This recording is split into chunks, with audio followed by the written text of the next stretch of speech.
चलना, मेरा रुकना, मेरा जाना, मेरा आना, मेरा चलना, मेरा रुकना, मेरा जाना, मेरा आना, हो तेरे वास्ते पूरी खुद आए या अल्लाह। मेरा चलना, मेरा रुकना। नाजरीन, रावेर का विलेज टूर जारी है। नदी और कश्ती पर बात करने के बाद कुछ खेतों की तरफ मजीद हम निकल पड़े ताकि आपको आपकी डिश में बनने वाली सब्जियों में से कुछ सब्जियों के बारे में बताएं कि ये आखिर किस तरह हम तक पहुंचकर हमारे दस्तरखान की जीनत बनती है। माशाल्लाह नाजरीन, गाँव की दोपहर है। सूरज अपनी आबोताब के साथ में अपनी धूप के ज़रिए से इन खेतों को नवाज रहा है और चारों तरफ हम देख रहे हैं कि सब्जियां ही सब्जियां हैं। बहुत सारी सब्जियां हैं, आपको इंशाल्लाह बताएंगे। सलीम भाई, मैं ये गौर कर रहा था कि अगर सब्जियों ही पर हम गौर करें और इस पर अगर शुक्र अदा करने की कोशिश करें तो शायद हमारी ज़िंदगी ही तमाम हो जाए, लेकिन ये ख़त्म ना हो। जैसे कि एक सब्ज़ी है, इसके बारे में मैं नाजरीन से पूछता हूँ। नाजरीन, ये देखें, मैं आपसे सवाल करता हूँ, ये क्या है? हो सकता है आप ये जवाब दें कि ये आल है, लौकी है, तो ऐसा हरगिज़ नहीं है। अच्छा, हो सकता है कोई जवाब दे रहे हो कि ये खीरा है, ककड़ी है, तो मैं आपको कहूँ ये ना खीरा है ना ककड़ी है। तो है क्या? ये है बैगन, ब्रिंजल। हो सकता है आपके यहाँ पर जो बैगन पाए जाते हैं ज़्यादा वो ब्लू कलर में हो, लेकिन ये जो बैगन है, अच्छा एक तो साइज़ भी आप देखिए, इसकी साइज़ भी बड़ी है। अच्छा, इसको तोड़ भी लेते हैं। इसकी साइज़ भी बड़ी है, वाइट है और कुछ कुछ इस पर ये ग्रीन जो है वो लाइनें हैं। क्या बात है, इसकी साइज़ आप ज़रा देखें। अच्छा, ये तो फिर भी छोटी साइज़ है। अच्छा, छोटा सा भी साथ में है छोटी साइज़ है, लेकिन इसके साथ साथ जो है ना वो माशाल्लाह काफ़ी बड़े बड़े यहाँ पर बैगन हैं। बैगन की प्रोसेस क्या है, ये अल्लाह पाक की किस तरह की नेमत है हमारे लिए, इससे हम क्या क्या फ़ायदे उठा सकते हैं। यहाँ पर कुछ लोग काम कर रहे हैं, उनसे जानते हैं, इनको बुला लिया जाए। आइए यूनुस भाई, माशाल्लाह, आइए। अस्सलाम वालेकुम वरहमतुल्लाहि वबरकातुहू। कैसे हो यूनुस भाई, खैरियत से हो? माशाल्लाह, क्या बात है। क्या फरमाते हैं आप, क्या प्रोसेस क्या होती है, किस तरह लगाया जाता है? पौधा भी लाते हैं और बीज भी लगाते हैं। अच्छा, कितने दिनों के बाद में, कितने महीनों के बाद में ये पक्के बन के तैयार हो जाता है? ये 2-2.5 महीने में फूल देना चालू कर देता है अच्छा, और 3 महीने में फल लगना चालू हो जाते हैं। मतलब 2 से 2.5 महीने में ये पौधा कंप्लीट हो जाता है, उसके बाद में इसमें फूल आता है हाँ। और फिर फूल पर ही मतलब बैगन निकलता है ना? अरे वाह, अच्छा। माशाल्लाह। अच्छा, ये बैगन आपको भी इसकी मालूमात है, मतलब आपका भी कुछ ताल्लुक इसी तरह कुछ रहा है क्या? असल से तो हम ये खेती तो नहीं करते थे, लेकिन ये है कि किसी किसान से मेरी मुलाकात हुई थी तो मैं अच्छा। पूछ लिया था चलते चलते कि भाई इसका क्या प्रोसेस है, तो बता रहे थे कि इसका ये प्रोसेस है। अरे वाह। 3 महीने तक मतलब इसको चलिए, संभालना चलिए। होता है। फूल आया बैगन, और फिर बैगन में 15 दिन में बैगन इतना बड़ा हो गया कि फिर उसे आप इस्तेमाल कर अरे वाह, सकते हैं। यानी ये प्रोसेस आपने इस तरह जान ली कि कभी लगवाने की जरूरत भी पड़े तो हम आपको याद कर सकते हैं। क्या बात है। अच्छा, खेती करना तो वैसे अगर मैं नाजरीन को बताऊं तो खेती करना ये कई अंबे इकराम अलैहिमुस्सलाम का काम रहा है, काश्तकारी। तो ये अंबे इकराम अलैहिमुस्सलाम का काम भी रहा है। अगर उस नीयत से करेंगे तो सवाब भी पाएंगे। तो माशाल्लाह जो किसान भाई हैं वो ये सुन्नत पर, सुन्नते अंबिया की नीयत से करेंगे तो इंशाल्लाह सवाब भी ज़रूर पाएंगे। अच्छा, इसके फ़वाइद पर भी हम बात कर लेते हैं। सलीम भाई, क्या फरमाएंगे कि ये तो मैं समझता हूँ कि तकरीबन हर घर की डिश होती है। अच्छा, खाने का अंदाज़ लोगों का मुख्तलिफ होता है। कोई उसको जनाब वो बोलते हैं ना कि भून कर खाता है, तो कोई उसको फ्राई करके खाता है। मतलब वो भरीत बनाया जाता है इसका ना। अच्छा, दीगर इलाकों में इसकी इस्तिलाह कोई और होगी, लेकिन ओके। इस इलाके में भरीत। अच्छा, और उसके ठीक साथ है। पूरी बनाई जाती है। ओहो, नाजरीन भी शायद जिसको आइडिया होगा, हो सकता है कि दिल ललचा रहा होगा कि काश भरीत होता और पूरी होती साथ में। माहिरीन का ये कहना है कि बैगन में आयरन भी होता है और कैल्शियम भी होता है। अच्छा, इसके फ़वाइद में से चंद फ़वाइद माहिरीन ने ये भी बयान किए है कि बैगन खाने से खून साफ़ होता है। अच्छा, लीवर दुरुस्त होता है, और मोटापा भी कम होता है। अच्छा, और वैसे इंशाल्लाह सब्जियों में करीम। फाइबर पाया जाता है ना, हाँ। तो फाइबर जो पाया जाता है तो ये हेल्थ के लिए तो बड़ा बेस्ट होता है, सही है। गुड होता है माशाल्लाह। अच्छा, तो मैंने सब्जियां खानी चाहिए। अमीर अहले सुन्नत दामत बरकातुहुम आलिया के मदनी मुज़ाकरे में ये भी सुना था, आपने फरमाया था कि जिस दस्तरखान पर सब्जी होती है, हाँ। फरिश्ते उस दस्तरखान की ज़ियारत के लिए। अरे वाह वाह वाह वाह, माशाल्लाह माशाल्लाह। और फिर बैगन हो और उसका भी भुर्ता बना हुआ हो और गरम गरम हो, साथ में रोटियां हो। पूरी भी हो। वाह वाह वाह। यानी ये महाराष्ट्र में, यानी इस एरिया में मैं समझता हूँ कि शायद ये पूरी वाला सिस्टम जो है ना वो एक नया सुनने को मिला है। जी, वैसे जी। हमारे यहाँ तो चावल या रोटी के साथ में आपको खाने भी का दावत सिलसिला दूंगा, होता है। रुकिए इंशाल्लाह कल अरे खिलाते वाह हैं वाह, आपको। अगर माशाल्लाह भी है और खा कर ही जाएंगे इंशाल्लाह माशाल्लाह। तो नाजरीन, ये है बैगन और इसके कुछ फ़ायदे। यूनुस भाई बहुत शुक्रिया आपका माशाल्लाह, आपने थोड़ी बहुत कुछ प्रोसेस हमको बताई, जज़ाकल्लाह। नाजरीन माशाल्लाह सलीम भाई ने कुछ फ़वाइद इसके बयान किए और दो फ़ायदे इसके और भी हैं। दिमागी सेहत के लिए भी बैगन बहुत ही फ़ायदेमंद है, इसी तरह डाइजेशन के लिए, गुड फॉर डाइजेशन, हाजमे की दुरुस्तगी के लिए भी ये बैगन बहुत फ़ायदेमंद है। अच्छा, ये भी हो सकता है कि कुछ लोगों को ये नुकसान भी करें, और कोई भी चीज़, एक पॉइंट तो ये है ही कि कोई भी चीज़ एक लिमिट में होती है तो फ़ायदा देती है। अगर लिमिट से ज़्यादा खाया जाए तो जाहिर सी बात है उसके नुकसानात भी होते हैं। जिनको बादी होती है, कुछ और भी ऐसे अमराज हैं, माहिरीन से अगर आप मालूम करेंगे तो बताएंगे कि उनके लिए ये नुकसानदेह होता है। तो बहरहाल सब्जियां हों और इसके अलावा भी कुछ चीज़ें हों, अगर किसी को कोई मर्ज़ है और वो किसी मर्ज़ में मुब्तला है तो उसको अपने डॉक्टर के मशवरे से ही जो भी चीज़ है वो उस तरह इस्तेमाल करना चाहिए। ये आप सभी के लिए मशवरा है। मेरा चलना, मेरा रुकना, गांव की ये साफो सुथरी फजा, मिट्टी की खुशबू, सादगी भरी झोपड़ियां, खुले मैदान में चारा चरती बकरियां और आहिस्ता आहिस्ता चलती बैलगाड़ियां, ये सब हमें याद दिलाता है कि फितरत के करीब जिंदगी में एक अलग ही सुकून छुपा होता है। यहाँ हर मंजर मेहनत, कनाअत और अपनायत की खूबसूरत कहानी बयान करता है, और ये सारी खूबसूरत चीज़ें देखकर ज़बान पर बेख्तियार जारी हो जाता है, सुब्हानल्लाहि व बिहम्दिही, सुब्हानल्लाहिल अज़ीम। सल्लु अलल हबीब सल्लल्लाहु अला मुहम्मद सल्लल्लाहु अलैहि वसल्लम। नाजरीन, रावेर में विलेज टूर का सिलसिला हमारा ये जारी है और बहुत सारी अल्लाह तबारक व तआला की नेमतें हमने आपको बताई है, बहुत सारे फसलों के बारे में आप तक मालूमात पहुँचाई है। अब एक बड़ी यूनिक प्रोडक्शन की तरफ हम आपको लेकर जाने वाले हैं। जी हाँ, आप अपने घर में जो मीठी डिशें बनाते हैं, स्वीट बनाते हैं, तो एक चीज़ आप ज़रूर डालते होंगे। जी हाँ, जिसको यूँ कहा जा सकता है कि मिठाई की रानी है। मेरी मुराद है गुलकंद। जी हाँ, गुलकंद आप खाते होंगे, डालते होंगे। इसकी पूरी प्रोसेस क्या है, इंशाअल्लाहुल करीम आज आपको एक फैक्ट्री में ले चलते हैं, आपको बताएंगे कि जो गुलकंद आप अपनी मीठी डिश में डालकर खाते हैं वो किस तरह आप तक पहुंचती है। इंशाअल्लाह और भी बहुत सारी बातें हम यहाँ के ऑनर से करेंगे, तो हमारे साथ रहिएगा।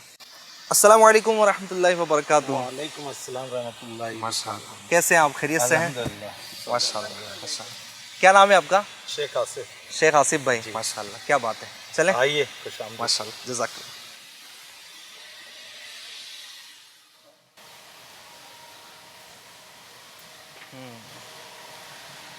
माशाअल्लाहुल करीम। तो आसिफ भाई, ये पपीता है। जी हाँ, ये पपीता है।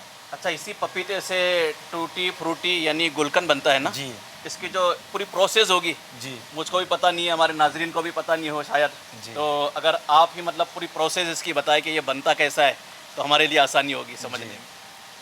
जैसे सलीम जी, किसान के यहाँ से पपीता आता है ग्रीन।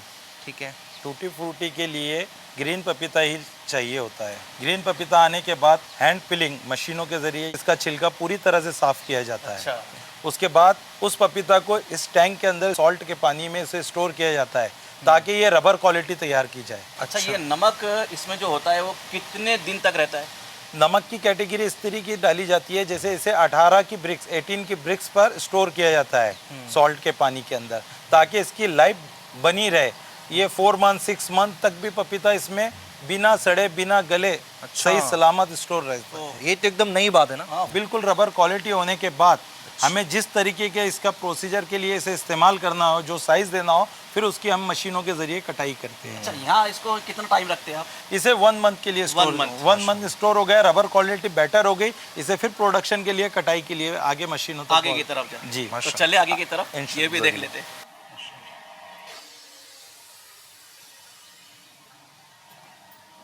अच्छा, ये हमें आप ज़रूर बताइएगा कि ये काम आपने स्टार्ट कब से लिया है?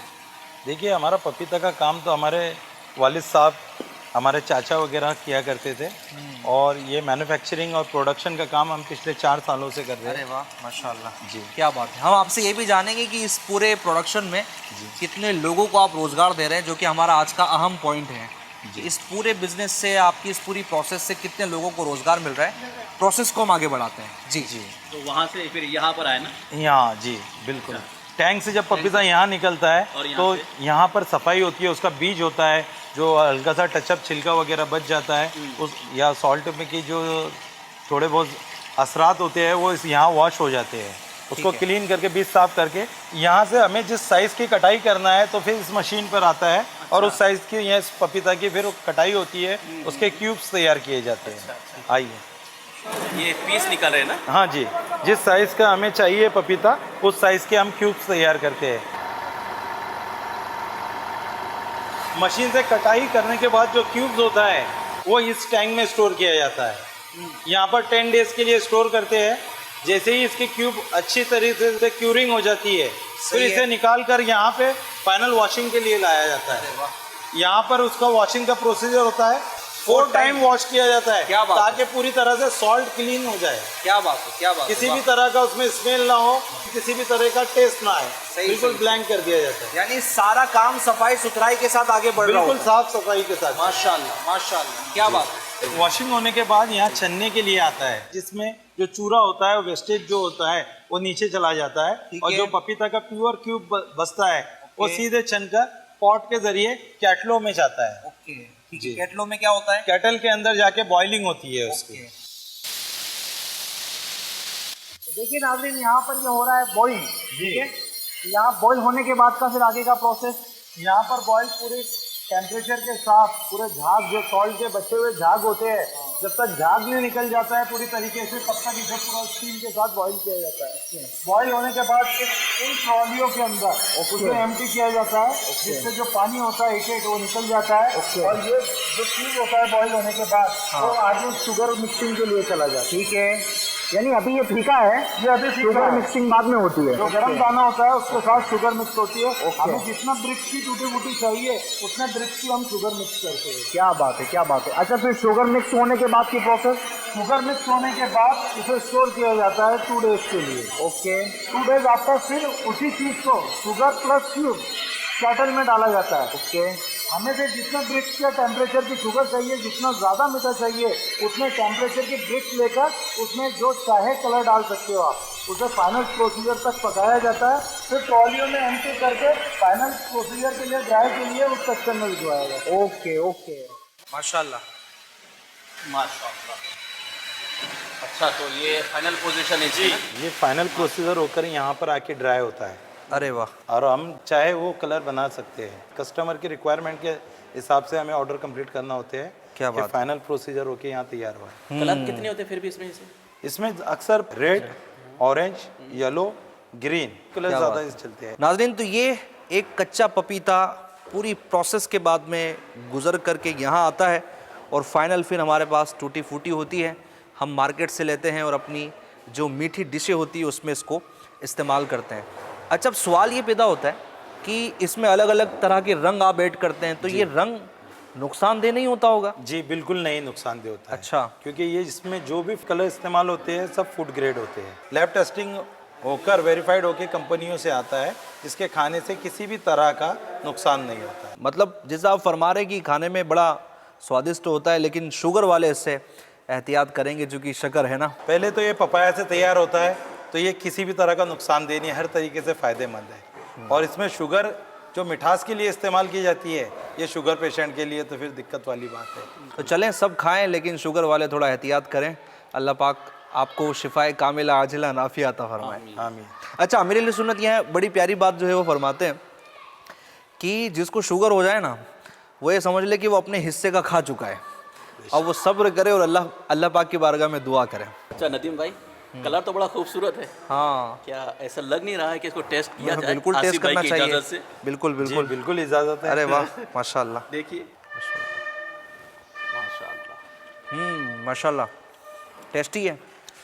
वैसे पहले भी खाया और यहाँ पर खाने का कुछ और ही मज़ा है। अच्छा, इसको खाने के फ़ायदे भी हैं। मैंने एक फ़ायदा इसका ये पढ़ा था कि इससे खाने से पेट की जो गर्मी है ना वो दूर होती है, और जिन लोगों को छाले हो जाते हैं ना मुंह में, अगर वो छाले होने के दरमियान इसको खाए तो इंशाअल्लाहुल करीम उनके छाले सही हो जाएंगे। यानी इससे हाजमा दुरुस्त होता है। हाजमा दुरुस्त तो होता है, पेट दुरुस्त तो होता है, क्योंकि ये अगर देखा जाए तो एक्चुअली इसकी जो बुनियाद है वो पपीता है ना, पपाया है, और पपाया एक अच्छा फ्रूट है, बजाते खुद इसके बहुत सारे फ़ायदे हैं। तो बहरहाल इसका इस्तेमाल होना चाहिए, लेकिन एक लिमिटेड मिकदार में होना चाहिए। माशाल्लाह आसिफ भाई, आपने पूरी जो है वो प्रोसेस बताई इस प्रोडक्शन की। अब जो अहम सवाल है, जो जिस मकसद से मैंने इसको विज़िट किया है, नाज़रीन के लिए हमने इसको पूरा शूट किया है, वो ये है कि इस पूरे प्रोडक्शन से आप कितने लोगों को रोज़गार दे रहे हैं? माशाल्लाह हमारे यहाँ सफाई के लिए 10 वर्कर्स हुआ करते हैं जो छिलका सफाई और बीज का काम करते हैं। ठीक है, 4 वर्कर्स कटिंग के लिए, ठीक है, और अंदर 11 लड़कों का स्टॉफ पूरा प्रोडक्शन को हैंडल करता है। अच्छा, टोटल 25 वर्कर्स हमारे यहाँ पर डे काम करते हैं। अरे वाह, जिससे उन्हें रोजगार मिलता है। अच्छा, लेकिन इस प्रोडक्शन से पहले की भी अगर प्रोसेस देखें जी, जिसने जो पपाया है उसको बोया है वो अलग है। अच्छा, फिर यहाँ से ये जब बाहर जाता है जी, तो वहाँ पर जब इसकी ये समझे कि पैकिंग होती है जी, तो वो जो वो पैकिंग, टीम वर्कर्स अलग हुआ करते हैं। क्या बात, पैकेजिंग के क्या लिए। बात है। यानी हमारी डिश तक पहुँचने तक न जाने कितने हज़ार लोगों को रोज़गार मिल जाता है। बिल्कुल। अच्छा, यहाँ नाज़रीन ये पूरी प्रोसेस इनसे पूछने का मकसद ये है कि देखिए हमारे यहाँ पर एक बहुत बड़ी तादाद है, मैंने अपने पहले विलेज टूर में भी बोला था कि लोग ये शिकवे शिकायत करते हैं और कहते हैं कि यार करने के लिए कुछ काम ही नहीं है, और मुझे तो काम ही नहीं मिलता है, और जनाब माहौल बड़ा अजीब हो चुका है, मैं क्या काम करूं। अच्छा, घर पे बैठा रहेगा, मोहताजी जो है वो इख्तियार करेगा, लोगों से सवाल करेगा, इससे कर्ज लेना उससे कर्ज लेना, अपना काम चलाना। तो आप देखें कि करने वालों के लिए काम बहुत हैं। यानी इस सारी प्रोसेस में कितने सारे काम हैं। आप बाहर तो निकलें, घर में आप बैठे रहेंगे तो, और आप घर में बैठे बैठे ये कहेंगे कि जनाब काम नहीं है, तो घर के बाहर काम मिलेगा ना। हाँ आसिफ भाई, जरूर, घर के अंदर तो काम नहीं ना। काम है बहुत, तलाश करने वाला चाहिए। क्या बात है, सुभान अल्लाह। और ये बात भी है, मैं आपको बताऊं कि ये रिवायतों से बाकायदा साबित है कि अल्लाह तबारक व तआला को मेहनती मोमिन ये पसंद है, जो मेहनत करने वाला है। और नबी आखिरुज़्ज़मा सल्लल्लाहु अलैहि वसल्लम की सीरत पाक से हमें ये सीखने को मिलता है। आपका तिजारती काफ़िलों में जाना, आपका बचपन में बकरियां भी चराना, ये हमें दर्स दे रहा होता है कि बेहतरीन रिस्क वो है जो बंदा अपने हाथों से कमाए। तो आप भी नियत कीजिए कि इंशाअल्लाह हम अपनी फैमिली के लिए, अपने घर बार के लिए, अपने बच्चों के लिए, अपनी वालदा के लिए और दीगर भी जो हुकूक वाजिबा हम पर हैं उसको अदा करने के लिए, रिस्क हलाल के लिए कोशिशें करते रहेंगे। आप क्या कहना चाहेंगे हुजूर? माशाल्लाह, बहुत सारी चीज़ें तो आपने बयान फरमा दी है। माशाल्लाह। वही है कि बस करने वाला कोई चाहिए तो रास्ते उसके लिए हज़ार है। क्या बात है। चलिए, विलेज टूर का सिलसिला जारी रहेगा और इस टूर में हम आपको जहां अल्लाह तबारक व तआला की कुदरत के नज़ारे करवा रहे हैं, फसलें बता रहे हैं, किसान भाइयों से मुलाकातें करवा रहे हैं, वहीं पर अगर गांव में इस तरह की कुछ फैक्ट्रीज़ हुई, प्रोडक्शन हुआ, तो वो भी आप तक पहुंचाएंगे ताकि आप जानें कि विलेजेस में भी ये काम हो रहे हैं जो शहरों और सिटी में रहने वालों के लिए लाभदायक है। माशाल्लाह, बहुत शुक्रिया आसिफ भाई, जज़ाकल्लाह। अस्सलाम वालेकुम व रहमतुल्लाह। माशाल्लाह, वो भी याद रखिएगा। मेरा जाना। फैक्ट्री की विजिट के बाद हमने नमाज मगरिब और वक्त आने पर नमाज इशा भी अदा फरमाई। जी हाँ नाज़रीन, हम जहाँ भी रहें हमें नमाज की पाबंदी ज़रूर करना चाहिए। इसी दरमियान हमने इरादा किया कि क्यों ना आज रात गांव के बुजुर्गों के साथ बैठकर कुछ बातचीत की जाए, इनमें नेकी की दावत का सिलसिला किया जाए। हमारी टीम ने गांव के लोगों की मदद से बुजुर्गों को जमा किया और उनसे बड़ी ही दिलचस्प गुफ्तगू हुई। वो क्या गुफ्तगू थी, आइए आप भी सुनिए। अल्हम्दुलिल्लाहि रब्बिल आलमीन वस्सलातु वस्सलामु अला सय्यिदिल मुरसलीन अम्मा बाद फ़अऊज़ु बिल्लाहि मिनश शैतानिर रजीम बिस्मिल्लाहिर रहमानिर रहीम। नाज़रीन, विलेज टूर जारी है। आज दिन भर का जो स्केड्यूल है आपने देखा है, मुख्तलिफ़ खेतों में जाना हुआ, फसलों का हमने विज़िट किया, अल्लाह तबारक व तआला की नेमतें आपको दिखाई, सब्जियों में क्या फ़वाइद होते हैं वो भी आपके सामने हमने बयान किए हैं। अभी रात हो चुकी है और तकरीबन यूँ समझिए कि 10:51 ये मेरी घड़ी बता रही है। और आज की सर्द रात में हमने जमा कर लिया हमारे बुज़ुर्गों को। जी हाँ, ये अपने आप में बड़ा ये टफ़ काम था, लेकिन माशाल्लाह इन्होंने इस ठंड में भी, जिस वक्त हम रिकॉर्ड कर रहे हैं रावेर में है, बहुत ठंड है, उस ठंड में भी माशाअल्लाहुल करीम इन्होंने गोया कि वो बोलते हैं ना अपने जवान होने का सबूत दिया है कि हम बैठ सकते हैं, हम आ सकते हैं। और माशाल्लाह ये आज जमा हुए हैं। ये गांव की बुनियाद होते हैं, गांव का असासा होते हैं। इन्होंने अपना बचपना इस पूरे गांव में गुजारा होता है। तो इंशाल्लाह इनकी माजी की यादें क्या हैं, इनका बचपना कैसा गुजरा, इन्होंने गांव को क्यों इख्तियार किया, बहुत सारी बातें होंगी। तो आज आप हमारे साथ में आखिर तक रहिएगा।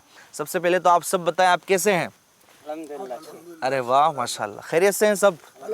अरे वाह माशाल्लाह, एकदम बिल्कुल जोश दिखाना यार आपने ना। ये जितने जवान यहाँ बैठे हैं ना, ये भी हैरत करे कि वो जनाब आज क्या हो गया है, सारे बुजुर्ग बड़े अच्छे बोल रहे हैं। ठीक है, सवालात बड़े आसान, एकदम खुल के बोलिएगा। आज आपकी रात है और नाजरीन का दिन है। दिन में प्रोग्राम चल रहा होगा ना, तो उनका दिन है, आपकी रात है। तो सबसे पहले आप अपना नाम बताइए बुजुर्ग। मेरा नाम अलीमुद्दीन है। अरे वाह वाह वाह, अरे नाम भी कितने जोश में बताया ना, मेरा नाम अलीमुद्दीन है। अरे वाह वाह माशाल्लाह, सबूत दे रहे हैं कि ऐसी ठंड के माहौल में भी मतलब इतने जोश के साथ अच्छा बात कर रहे हैं। फिर एक ये भी बात है ना कि गांव में जो नेचुरल चीजें मिलती है उसको खाने के बाद में ना बुढ़ापे में भी ताकत रहती है। हाँ। माशाल्लाह। अच्छा, आपसे सवाल ये है, आप माशाल्लाह गांव में रह रहे हैं और बरसों आपने गांव में गुजार दी है, लेकिन हम देखते हैं कि इंडिया भर में कई अच्छी अच्छी सिटी है जहाँ से हम आए हैं, मुंबई और इधर जाएं, इंदौर जाएं तो अहमदाबाद जाएं, तो बड़ी बड़ी सिटी है, लेकिन फिर भी आप गांव में क्यों रहते हैं? क्या खास चीज़ है ऐसी गांव में? गांव में हम बचपने से रहे, पले बड़े यही स्कूल में यही पढ़े। हाँ, और गांव में अच्छा रहता, सब एक दिल्ली से रहते हैं, अच्छा सब मिलजुल के रहते हैं यहाँ। माशाल्लाह, यानी जो सब मोहब्बत के साथ रहते हैं, मोहब्बत के मिलजुल साथ। कर रहते हैं, जी। तो आपको इत्तेहाद में मज़ा आता है। जी हाँ। वाह वाह वाह। और शहरों में ऐसा नहीं है? नहीं, शहरों में ऐसा नहीं है, सब अपने अपने कामों में लगे रहते हैं, इधर उधर रहते सब। हाँ, वहाँ कोई बात ही नहीं किसी से कोई करता। अच्छा। तो यहाँ ऐसा रहता है, सब एक से रहते हैं, सब एक दूसरे की हालचाल जानते हैं, पूछते हैं हाँ, कि कैसे हैं आप कैसे हैं। माशाल्लाह माशाल्लाह, क्या बात। सुख दुख में शरीक होते हाँ, हैं। सुख दुख में सब अरे शरीर होते हैं एक दूसरे के। वाह वाह वाह वाह, माशाल्लाह माशाल्लाह। अच्छा, यही सवाल मैं इन बुजुर्ग से करता हूँ, माइक लीजिएगा। माशाल्लाह। जी बुजुर्ग, आप अपना भी नाम बताइएगा और पहले नाम बताइए, नाम क्या है आपका? सैयद यूसुफ, पिताजी अब्बा का नाम है सैयद सज्जाद। अरे वाह माशाल्लाह, सैयद साहब है आप। जी हाँ। अल्लाह पाक आपको सलामत रखें।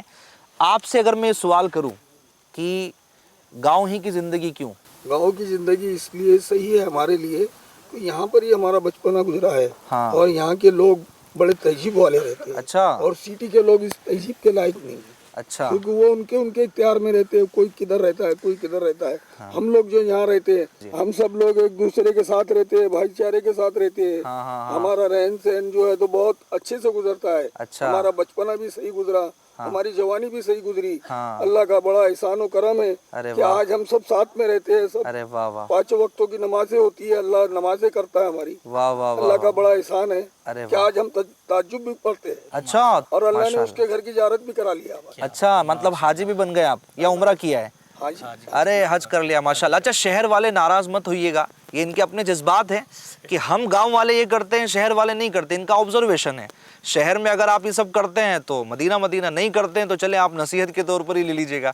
माशाल्लाह। हाजी सलीम साहब भी हमारे साथ में हैं, तो इनके भी कुछ सवालात हैं। हुजूर, आप भी कुछ बुजुर्गों से गुफ्तगू फरमाएं, और आप भी वैसे बुजुर्गों की तरफ बढ़ ही रहे हैं, तो मुझे लगता है कि आपकी जो कनेक्टिविटी होंगी ना, तो वो तो और ज़्यादा बेहतर होंगी इंशाल्लाह। आपने अब ये है बुजुर्ग है तो इनसे गुफ्तगू तो बनती है। अरे वाह माशाल्लाह, इनके हालात, इनके मामलात, ये सब हमने सुनना भी है आज ना। बिल्कुल है सही। हमारे ये बुजुर्ग इस्लामी भाई से हम ये सवाल करेंगे कि आप तो पहले अपना नाम बताइए, फिर उसके बाद माइक ले में- लेते हैं, माइक ले लेते हैं। चलें जी।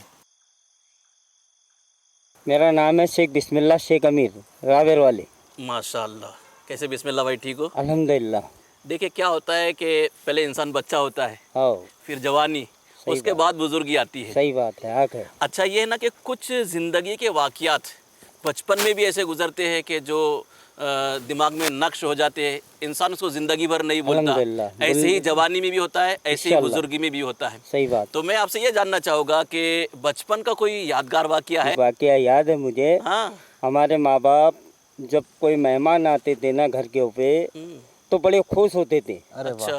और उसके साथों साथ हम भी बचपने में बड़े खुश होते थे। अच्छा, ये तो बताइए कि वालिद साहब तो खुश होते थे, आप क्यों खुश हुआ करते थे? हम इसके लिए खुश होते थे कि उस दिन के दिन गौ की रोटी पकती थी। अच्छा अच्छा मेहमान आए तो गौ की रोटी पकना वाजबी थी। अच्छा। और ऐसा आड़े दिन जवारी की रोटी पकती थी। अच्छा। आज जवारी का ऐसा मौसम है कि कोई खाता नहीं उसको। हाँ पर हमारे बचपने में हमने जवारी इतनी खाए कि हम गौ की रोटी को तरसते थे। माशाल्लाह। तो अल्हम्दुलिल्लाह। आपके बचपन का यादगार वाकया ये है कि आप भी और आपके वालिदैन भी जी, जी। मेहमान के आमद पर खुश हुआ करते थे। अल्हम्दुलिल्लाह। माशाल्लाह, बहुत ही जबरदस्त वाकया है। अच्छा सलीम भाई, इस पे अगर हम बात करें शहरों की, हाँ। तो शहर में ऐसा हाल हो गया है ना कि मेहमान आता है तो उससे पूछते कि भाई रिटर्न कब जाने वाले हो।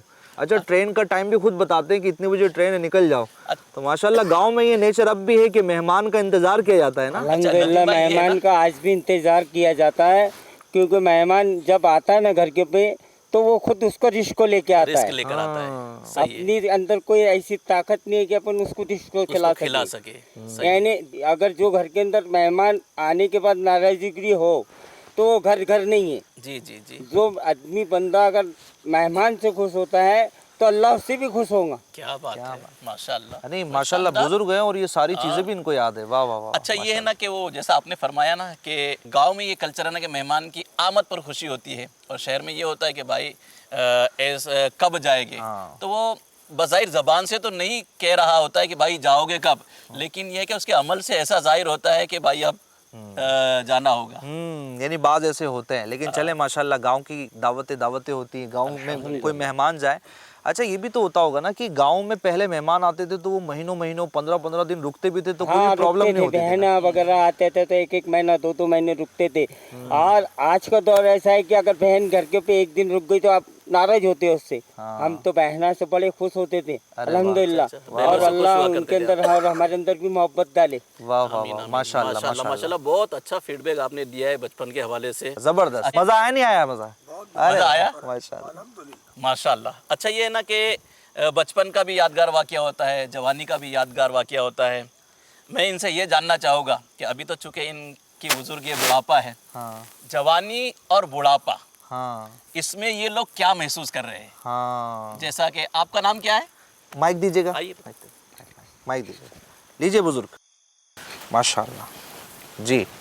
गुलाम मोहम्मद शेख इस्माइल। गुलाम मोहम्मद शेख इस्माइल, माशाल्लाह माशाल्लाह। अच्छा गुलाम भाई, ये बताइए कि जैसा अभी हमने भाई से भी गुफ्तगू की कि इंसान की ज़िंदगी के 3 स्टेप होते हैं, एक बचपना, एक जवानी और एक बुढ़ापा।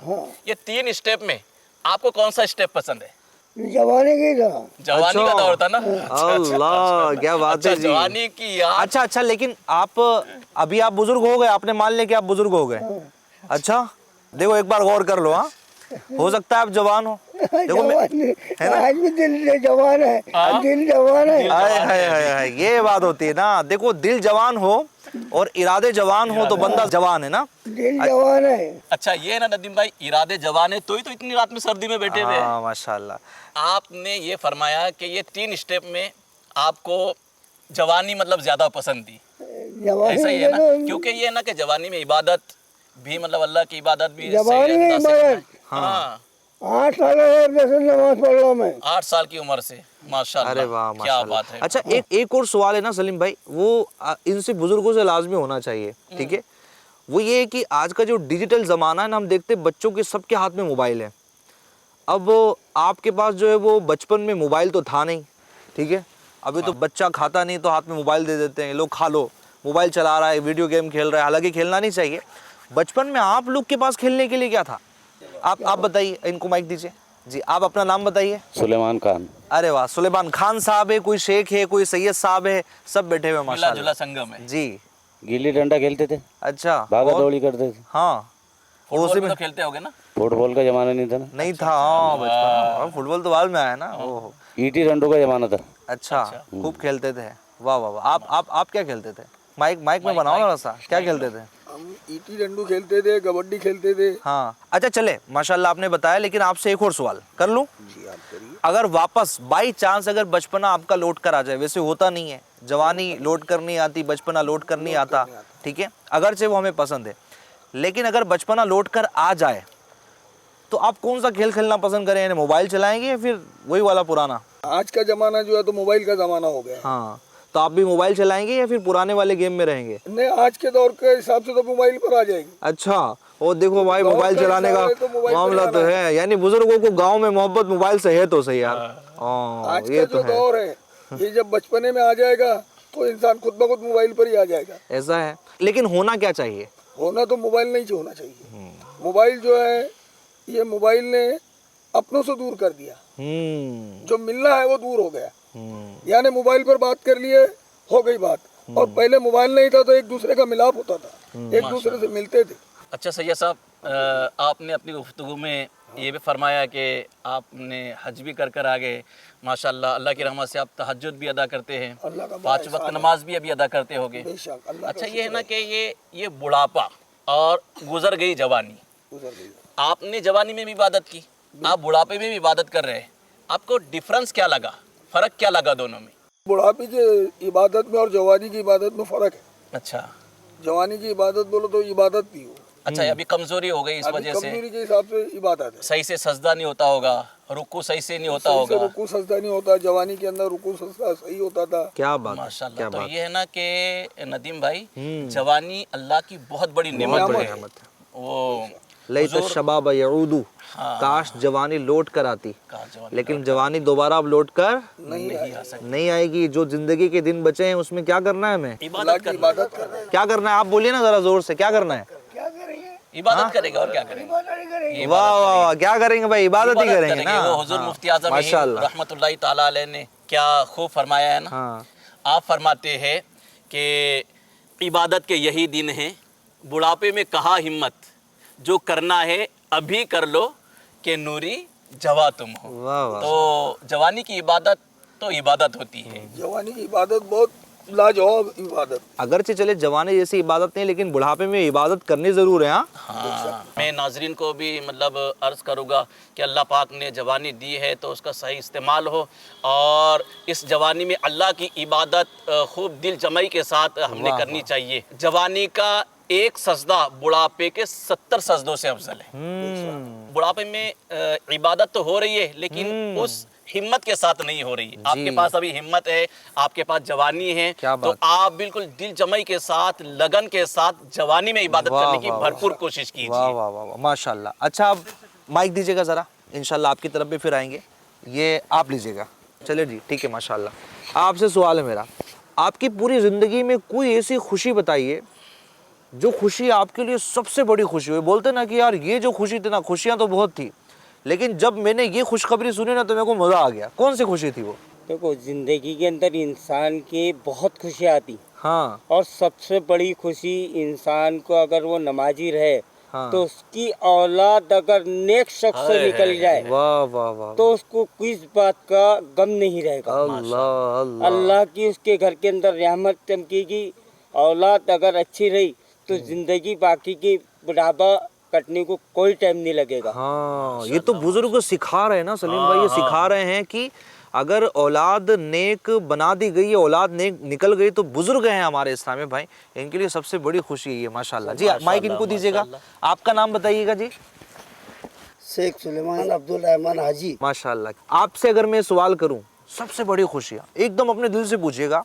खुशियाँ तो बहुत सारी थी आपके पास। अच्छा, जब आपकी शादी हुई तब की खुशियाँ भी तो खुशी होंगी ना, वो भी यादगार होंगी। अच्छा, फिर जब बच्चे होंगे तो वो भी अपनी खुशी होंगी, बहुत सारी खुशियाँ होंगी। मुझे मालूम नहीं कौन कौन सी खुशियाँ हैं, लेकिन कोई एक चीज़ बताए ना। जैसे फॉर एग्जाम्पल, हम यहाँ बैठे हैं, अभी कोई आए हमारे सामने कहें कि भाई तुम लोग यहाँ बैठ कर क्या कर रहे हो, चलो सब मदीने चलते हैं। हाँ, माशाल्लाह, आपने कुछ बोला नहीं? कोई आए यहाँ पर और कहें कि भाई चलो सब मदीने चलते हैं, क्या बोलोगे आप? अल्हम्दुलिल्लाह। अरे बोलो ना, तो क्या बोलेंगे? अच्छा, अल्हम्दुलिल्लाह बोलेंगे, उसको कुछ रिप्लाई भी करेंगे। आप बोलोगे भाई लब्बैक मैं चल रहा हूँ मदीना आप सबके साथ में। भाई लब्बैक मैं चल रहा हूँ मदीना। ये माशाल्लाह, मदीने से ऐसी मोहब्बत होनी चाहिए हमको। जैसे एक खुशी हुई ना, एक माशाल्लाह मुस्कुराहटें आ गई है, तो आपको कोई ऐसी खुशी की जब आपको वो आपने खबर सुनी हो तो आपको मजा आ गया होगा, क्या खुशी है यार? कुछ याद है आपको? नहीं याद आ रहा है? चले इनसे पूछ लेते। आपको याद है ऐसी कोई खुशी? याद है? अच्छा ठीक है जी, माइक दीजिए इनको। माशाल्लाह। चले, ये वो वाली खुशी जो जनाब खुशियों में भी बहुत शानदार खुशी थी, चले आप बता दीजिए। सीधे हाथ से लेना है, सीधे हाथ से देना है। सीधे हाथ से लेना देना सुन्नत है जी। कौन सी खुशी थी? हज हो गया। हाँ हाँ। उमरा हो गया। वाह वाह वाह। अच्छा, ये बुजुर्ग ये कहना चाह रहे हैं कि सबसे मतलब ज्यादा खुशी जब हज मदीना पर गया हुई था, थी। हुई हज पर हुई। 2010 में गया था। माशाल्लाह क्या माशाल्लाह, बात है, क्या बात है। तो फिर एक शेर हो जाए। हाँ? बिल्कुल होना हम चाहिए। भी मदीने जाएंगे, आज नहीं तो कल सही, आका हमें बुलाएंगे, आज नहीं तो कल सही। जरूर आएंगे ना इंशाल्लाह। जरूर जाएंगे इंशाल्लाह। जाएंगे ना। अब माशाल्लाह कैसा मुस्कुरा रहे हैं ना मदीने जाने के लिए। वही वाह ना वाह। नदीम भाई, मदीने माशाल्लाह। की बात हो और मुस्कुराहट ना हो तो ये तो अरे वाह कोई वाह। है तुक ही नहीं बनता ना। माशाल्लाह माशाल्लाह। आपके पास कोई ऐसी खुशी है? अच्छा, ये रहमान भी तो भाई। होता है ना कि खुशियां इतनी सारी कि बंदा कंफ्यूज हो जाता है कि कौन सी खुशी कौन बयान सी करूं। बयान कर। यही खुशी है, बस मेरे घर नवाजा पैदा हुआ था, अच्छा, उस वक्त मेरे घर बहुत खुशी थी। इससे ये मालूम पड़ता है कि उनको बेटी से मोहब्बत कितनी होगी ना। नवासा बेटी पैदा से भी हुआ। बहुत मोहब्बत है, मेरे को लड़के ही है दोनों भी। अच्छा माशाल्लाह, माशाल्लाह। माशाल्लाह। अच्छा, ये नवासे की पैदाइश पर खुशी हुए थे, अरे वाह। तो गोया कि वो उधर जहन जा रहा है ना कि हमारे आका मदीने वाले सुभान मुस्तफा अल्लाह, सल्लल्लाहु सुभान अलैहि वसल्लम भी अपने नवासों से बहुत मोहब्बत किया करते वाह थे। वाह वाह वाह वाह। इमाम हुसैन रदी अल्लाह तआला अन्हु। माशाल्लाह माशाल्लाह। मजा आ रहा नहीं आ रहा है आपको? अच्छा, एक और सवाल मैं आप सबसे पूछना चाहूंगा। अच्छा, नाराज मत होइएगा, नाराज नहीं होंगे ना। अब सवाल ये है कि आप वाकई में देखो, बुजुर्ग तो है ना सब। आपकी एज कितनी हो गई? मेरी एज 62। 62 हो गई ना। अब मैंने एक जो चीज़ देखी ना वो ये कि बुजुर्गों को अगर बुजुर्ग बोला जाए ना, बूढ़ा बोला जाए तो नाराज हो जाते हैं। वो ना हमें बूढ़ा मत बोलिए। तो ऐसा क्यों है? नाराज होने से मतलब क्या है? हाँ। सफेदी छुपा रही क्यों? जितनी उम्र है उतनी तो निभानी ही पड़ेगी ना। माशाल्लाह माशाल्लाह, जवाब दे दिया ना। बुढ़ापा आया है, दाना है, वो छुपने वाली बात नहीं छुपने है। वाली बात नहीं है, मौत सही को है। एक दिन जाना ही है। सही है। अच्छा नदीम भाई, ये बुढ़ापा भी अल्लाह पाक की एक बहुत बड़ी नेमत है। क्या जिससे बात मुझको है। याद आ रहा है ना कि हमारे प्यारे आका सल्लल्लाहु अलैहि वसल्लम इरशाद फरमाते हैं, जिसका खुलासा कुछ यूँ है कि अल्लाह पाक सफ़ेद बालों वाले से हया फरमाता है। क्या तो बात है। हमारे लिए तो एक बुढ़ापा नेमत भी हुई ना। नेमत है। और देखिए, ये तो एक दस्तूर है ना, बचपन, फिर जवानी, फिर बुढ़ापा, और फिर आखिर में मौत। अच्छा, ये जहाँ हमारे लिए यूँ समझे कि नेमत है, लेकिन वहीं पर हमारे लिए इबरत भी है सही सही। कि अब इसके बाद बचपन नहीं आना, अब जवानी नहीं आनी, अब कहाँ जाना है? मर के कब्र में जाना है। तो हम सब ने कब्र की भी तैयारी करते रहनी है। बेशक। अच्छा, अभी तो ऐसा हो जाना चाहिए ना, आप जो मेरे साथ है वो भी, नाजरीन जो बुजुर्ग मुझे देख रहे हैं, अब तो ऐसा हो जाए ना कि बुढ़ापा आ गया है तो अब मैं क्या दुनिया करता रहूं, अब तो मैं मस्जिद पकड़ लूँ ना। सही है। एक सवाल और आखिर में, सवाल ये है कि मरने के बाद आप जन्नत में चले गए, तो जन्नत में आपकी पहली ख्वाहिश क्या होगी कि आपको क्या मिलना चाहिए? हमारी जन्नत में सबसे बड़ी ख्वाहिश होगी कि हमारे माँ बाप का दीदार हो जाए। अरे वाह माशाल्लाह। आपकी ख्वाहिश क्या होंगी? माइक लीजिए, बताइए। मेरी ख्वाहिश ये रहेगी कि जन्नत में जाने से मैं नमाज पढ़ूंगा। जन्नत में नमाज पढ़े। यानी जन्नत में नमाज। वाह वाह वाह, क्या जज्बा है इनका। सुभान अल्लाह, बोलो सब सुभान अल्लाह। माशाअल्लाह, क्या बात है। अच्छा, मैं आपको एक बात बता दूं, जन्नत में नमाज नहीं है, लेकिन फिर भी आपका जज्बा है कि जन्नत में नमाज अगर है तो मैं नमाज पढ़ूंगा। ये नमाज से मोहब्बत की अलामत क्या है। बात है, क्या बात है। आप भी माइक लीजिए। हाँ, आपकी क्या ख्वाहिश होंगी? मेरी ये ख्वाहिश है कि अल्लाह रसूल का दीदार हो जाए। वाह वाह, क्या सुभान बात है, क्या प्यारी अल्लाह। ख्वाहिश है आपकी। अरे सुभान अल्लाह बोली ना। माशाअल्लाह, सुभान अल्लाह माशाअल्लाह। आप भी अपनी ख्वाहिश बताएं।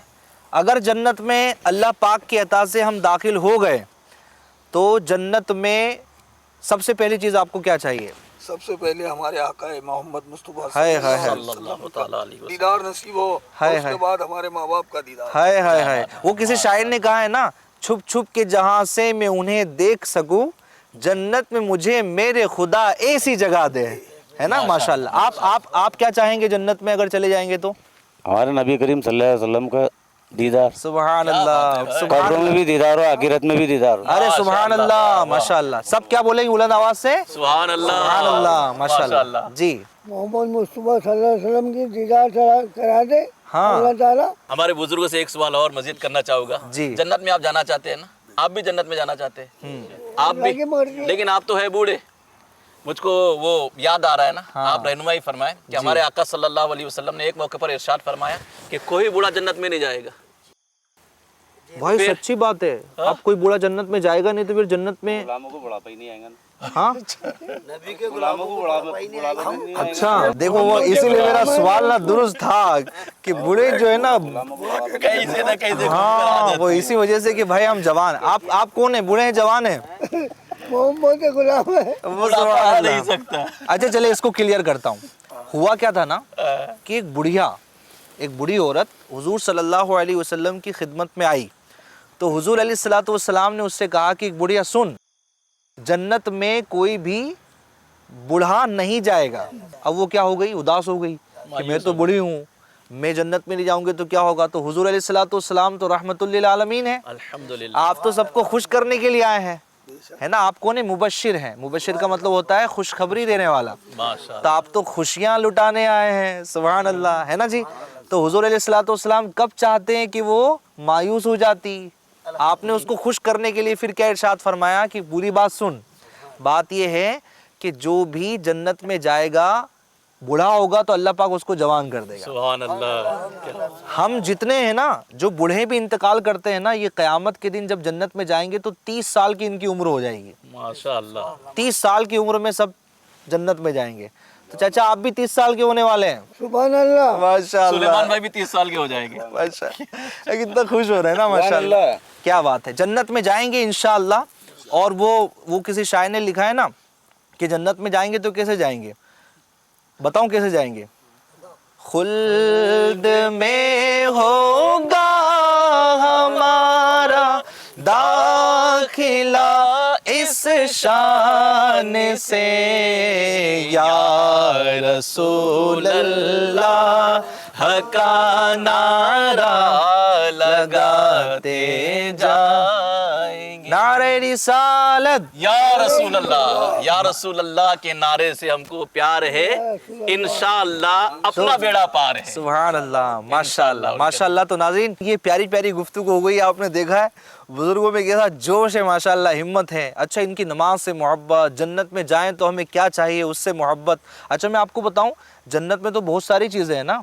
जन्नत में जब जन्नती जाएगा ना, उसको सबसे पहले चीज़ कौन सी खाने को मिलेगी, मछली के कलेजी के कबाब मिलेंगे खाने को। अच्छा माशाअल्लाह। और अच्छा बताओ, हम दुनिया में जाते हैं ना, कोई फ्रूट खाना होता है हमको, तो हम जाते हैं ना कि भाई लेकर आ जाऊं। जन्नत में क्या होगा पता है आपको, आपका मन करेगा कि मुझे आम खाना है, फौरन आम आपके सामने आ जाएगा।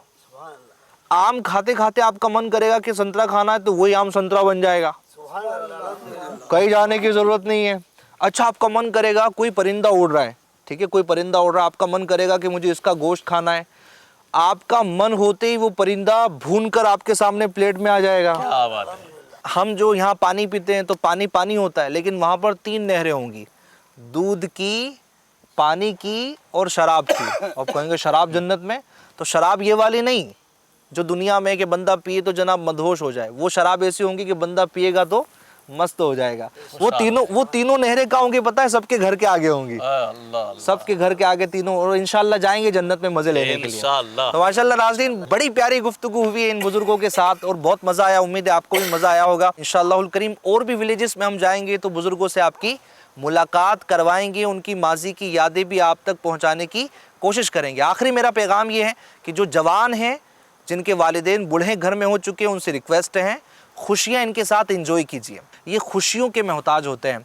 जो नौजवान हैं वो अपने बूढ़ों के साथ बैठे, बुजुर्गों के साथ बैठे, इनको खुशियाँ दें, खुशियाँ इनके साथ सेलिब्रेट करें।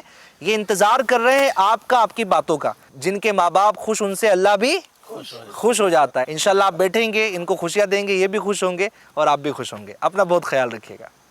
तो इस तरह खत्म हुआ हमारा विलेज टूर। आपको कैसा लगा हमें जरूर बताइएगा। मेरा जाना, मेरा आना, मेरा चलना, मेरा रुकना, मेरा जाना, मेरा आना, हो तेरे